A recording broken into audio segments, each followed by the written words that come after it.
Welcome back to Great Lakes Junction, everyone.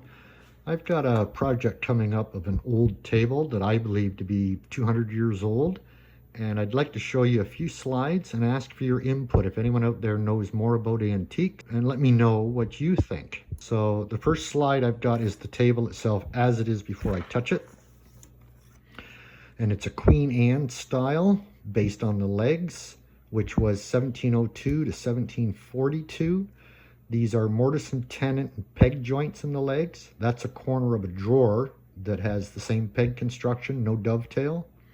The bottom of the drawer, boards are tapered to slide into a groove. Grain runs side to side. Inside the table, there's wooden stiles for those drawers to slide on.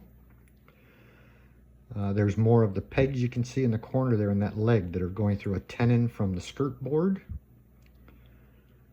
These straight saw cuts, this is the bottom of one of the legs, I'm told is from a water wheel powered saw, a pit saw, also known as a gate saw, and it leaves straight saw marks. You can't see it here, but there are straight saw marks on the underside of the tabletop boards. There's some on that light piece of wood there, that's part of the tabletop and has straight saw marks in it. And there's another shot. It's still tough to see the actual saw marks on that. And that's looking straight down on the top of the table. Doesn't really tell you much in that picture.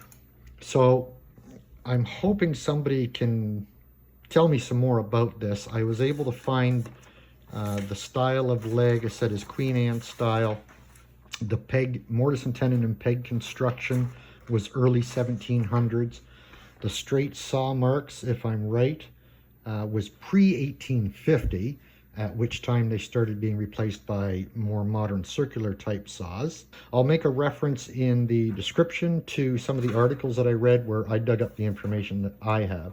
But please shoot me a comment on here and let me know what you think.